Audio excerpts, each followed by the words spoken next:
اعوذ بالله من الشیطان الرجیم. بسم الله الرحمن الرحیم. دین مقدس اسلام را اگر ما شما صحیح معنا بفهمیم، احکامات را اگر صحیح بفهمیم و تعلیمات اهل بیت علیهم السلام را نسبت به مردم، نسبت به دنیا اگر ما صحیح متوجه شونیم، باور کن که مردم جوق در جوق گرویده اهل بیت علیهم السلام مشنه. و چون که در نظر از ما علما، بعضی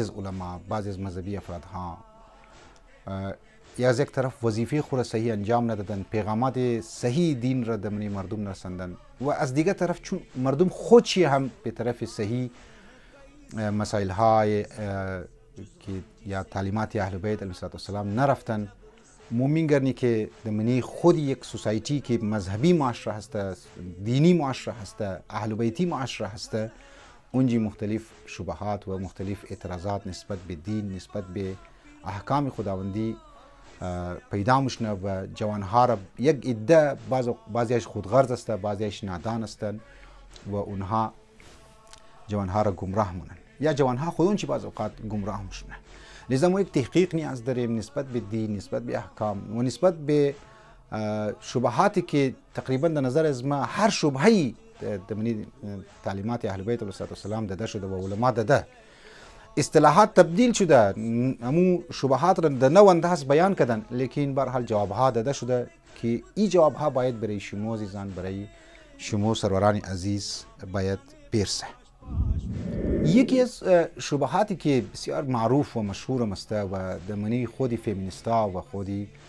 نه که سیکولر افراد هستند و برای دین اعتراض مونن، او درباره حقوق زنها است.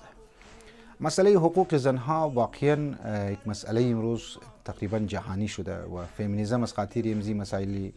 که زنها تبعیض رویه و یک دیسکریمینیشن اتیتیود مشنه و زنها گرفتار از ظلم و ستم است. لذا این تحریک ها شروع شده، انقلابات شروع شده و اعتراضات هم در هر سراسر دنیا میشه و امیتر در خودی اسلامی ممالک هم ما میگنی که فیمینیستا مسلمان، یعنی مسلمان هستند، خانه مسلمان پیدا شدن، اینها هم در خلاف زی ظلم هایی که خیال مونن بعض اوقات در دین نسبت به زن ظلم شده، اونها تحریک چلاو کردن و آل یک خواستار معرفتی زیربنایی شدن که باید مفسرینی که قرآن لیکای کده یعنی تفسیر کردن و کتاب هایی که نوشته شده اونها باید زنانه نگر شونه، یعنی زنانه باید تفسیر شونه، زنانه دید زنها باید بیان شونه، یا حتی اینا میگه زنها باید احکام را تفاسیر شده، قرآن را تفاسیر شده در دست خو بگیره. یک شبهه‌ای که بسیار معروف و مشهور است و یکی امام علی علیه السلام منی نهج البلاغه گفته زنها ناقص العقل است و چند دلیلم امام گفته که ما فعلا اونها را بیان نمونم، البته اگر شد یک ویدیو دیگه اونها را ما بیان مونم تفصیل شد، لیکن بطور اورال یک اشکال است که امام علی علیه السلام گفته که زنها ناقص العقل، کم عقل است، زنها مشوره نکن، فلان نکن. حتی روایات فقط از دمنی نهج البلاغه، روایات دیگه از ائمه حرم هم از رسول خدا یک روایت است، یک دوسری روایت است که زن مشوره نکن، که زن کس نکن که ناقص العقل است. ما امروز بررسی که آیا واقعا امام علی علیه السلام فقط امام علی علیه السلام را پیش میبری، دیگه روایات است اونها رو یک وقت دیگه در خدمت شما عرض مونم که آیا واقعا امام علی علیه السلام ای گبر زده یا نزده، اگر گفته در کدام پیرایه گفته، در کدام شرایط که است گفته امام علی علیه السلام. اول خیر بگم که نهج البلاغه را تمام روایات شده، تمام خطبه هایش را مو نمیگه که 100% صحیح است از امام صادر شده باشه. مو برای تشخیص روایات که صحیح است غلط است، مو علم رجال داره و منیر علم رجال راویه بررسی میشه، خود دلالت روایت که است بررسی میشنه که آیا روایت واقعا از امام صادر شده یا نشده. این یک گپ که تمام روایت را، حتی اصول کافی را، حتی فروع کافی را، حتی تهذیب الاسلام و غیره را مو تمام روایت صحیح که است نمیدانیم، مانند صحیح بخاری و صحیح مسلم که اونا تمام روایت خود صحیح میدانن. اول خیر بگم جواب ما مختلف جواب ها میخوایم بدیم که آیا امام علی علیه السلام گفته یا نگفته. امام علی علیه السلام وقتی که میگه جمله رو گفت، در او زمان گفت که در جنگ جمل بود و در حق یک خانمی گفت که بسیار مقدس هم است در سلسله در مذهب اهل تسنن، درباره یک خاص زن که است گفته، تمام زنها را امام علی علیه السلام نگفته که، لذا در یک شرایط خاص امام یک زن را گفت و ای اگر باید بگه که نظر امام را وسیع بیده، یعنی مطلق کنه که بگه شامل حال تمام زنها موشه، ای که است صحیح نیست. دوم جوابیه که بعضی اگر امام علی علیه السلام میگه که گفته زن ناقص العقل است، معنیش اینیه که زن را بگه از لحاظ که د کمال نمیرسه یا د تقوی پروردگار عالم نمیرسه، نه ایتر نیه، از لحاظ مو ظاهری دانچهشی که استراکچری زن که تو کنی بدن زن را تو کنه، مونگه بعضی گفته ایتر گفته نازک بدن است و مرد که است کم خشین است، بعضی از کارها را مرد میتونه، بعضی از کارها را زن نمیتونه. به هر حال یک موضوع، یک علیحده موضوعی که ما بین زن او دیفرنشیت کی مشنه یا شده یا تفاوت ها یا فرق های است یا است، یعنی ارسطو درباره شی یک گواهی زده گفته زن و مرد ما بین چی فرق است، افلاطون که است یک گپ زده و مختلف دانشمندان درباره ازی فرق زن و مرد هم از لحاظ ساختار ظاهری شی هم از لحاظ حتی خواسته های شی فرق ها رو گفته، مثلا زن احساساتی عاطفی، مرد که است عاطفی نیه. خب به هر حال امام علیه السلام که گفته ناقص العقل، امو ظاهری دانچه شیر که است مد نظر گرفته گفته زن ناقص العقل است. بعضیا که است ایتر جواب داره. سیمنه جوابی که بعضیا داده گفته که در حقیقت یک مذمت است نسبت به ازو زنها که تقوا اختیار نمونه، گناهکار است. امام علی علیه السلام گفته از اونا پرهیز کنید، شما از اونا پرهیز کنید، از اونا دوری کنید. عموتر وقتی که مؤمن گنی امام علی علیه السلام و دیگه اهل بیت علیه السلام